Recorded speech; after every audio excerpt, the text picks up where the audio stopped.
So, are white lies okay, or are they just another form of lying that makes us feel better? I think that it's kind of not so okay.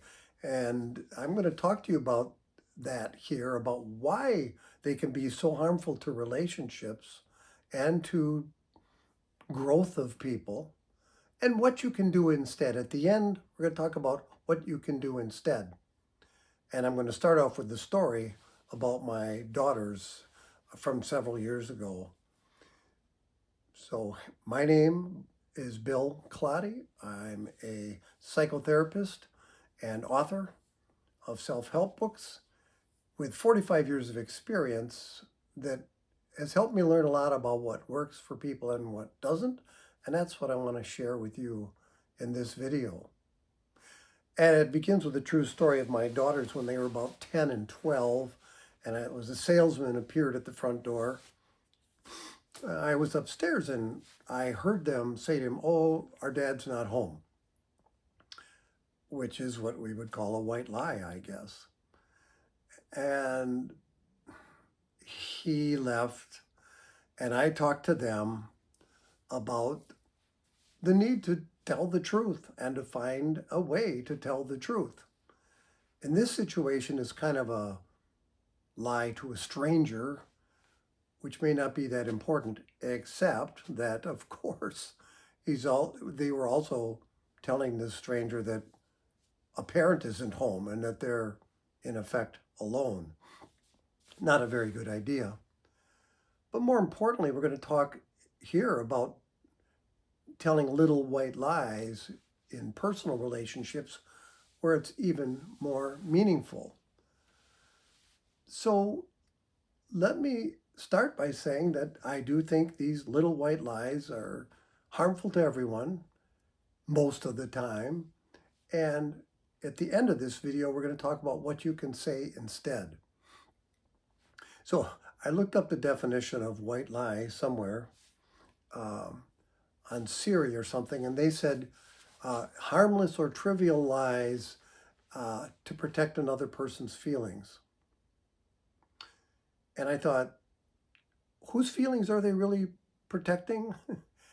Are we telling those little white lies to to protect someone else's feelings, or because we kind of messed up or didn't do what we said we were going to do and we wanted to just try to get out of that? In other words, maybe those little white lies are more to avoid responsibility than protect someone else's feelings.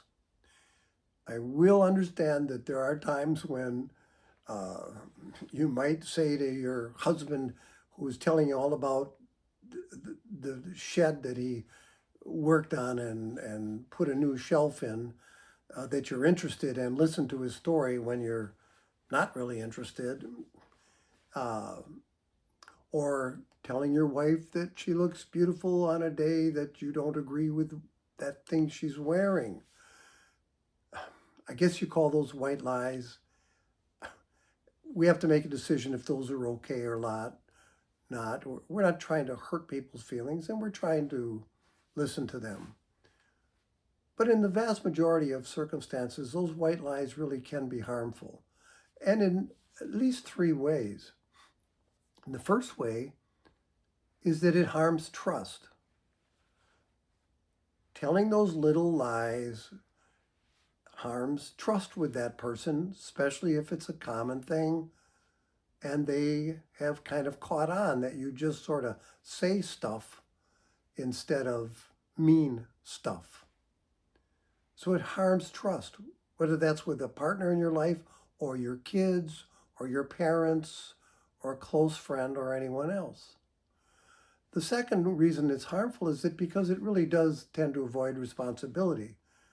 So we, therefore, don't take responsibility ourselves to do what we need to do.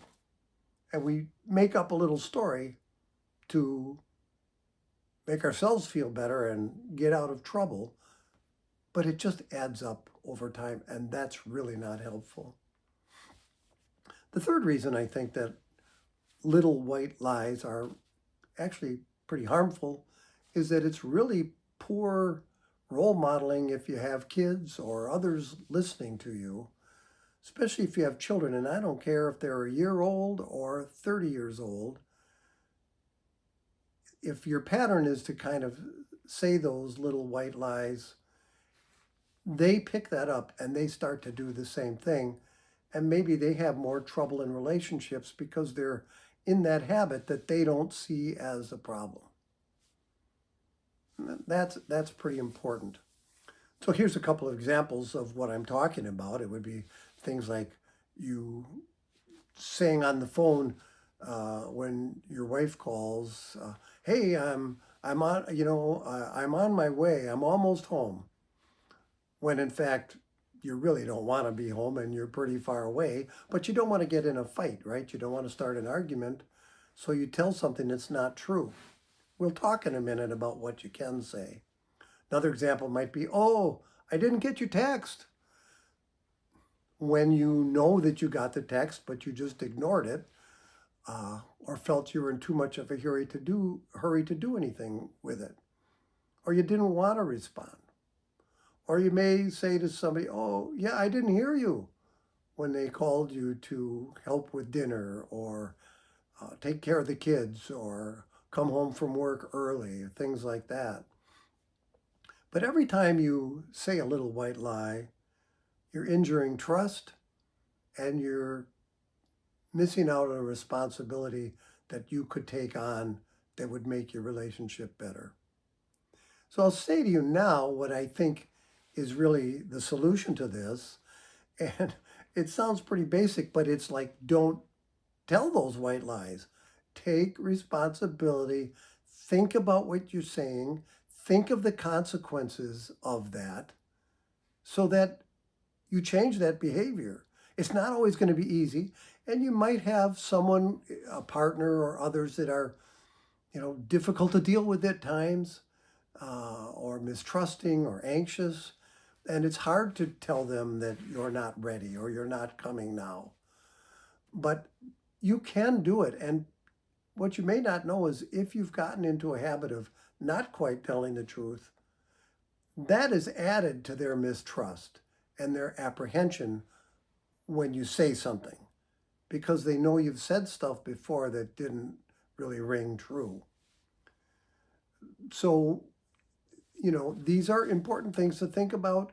And what you can do instead is say, it can start with, "I'm sorry. Sorry, I saw your text a half an hour ago and I just haven't gotten back to you." Or, "I'm on my way home." If that's not true, just say, "Hey, I'm sorry. Look, I'm out doing stuff this afternoon. It's taken a lot longer than I think. And honestly, I want to have lunch out here. And, I'll be home by 2:30 or something. I'm sorry, but let me do this. And, when I get home, we'll work on that other thing." So just own it. And as I give you one last message, I do also invite you to subscribe or give a thumbs up and watch for my other video that's coming out. And my last message to you of all this is that this stuff matters. If I can convince you of anything that's important, it's that those little white lies are not helpful to relationships, and they do matter. And it's important for you, in my opinion, at least after seeing couples and individuals for so many years, to just deal with the consequences of telling the truth, because it's really the gold standard of health in relationships. Thanks.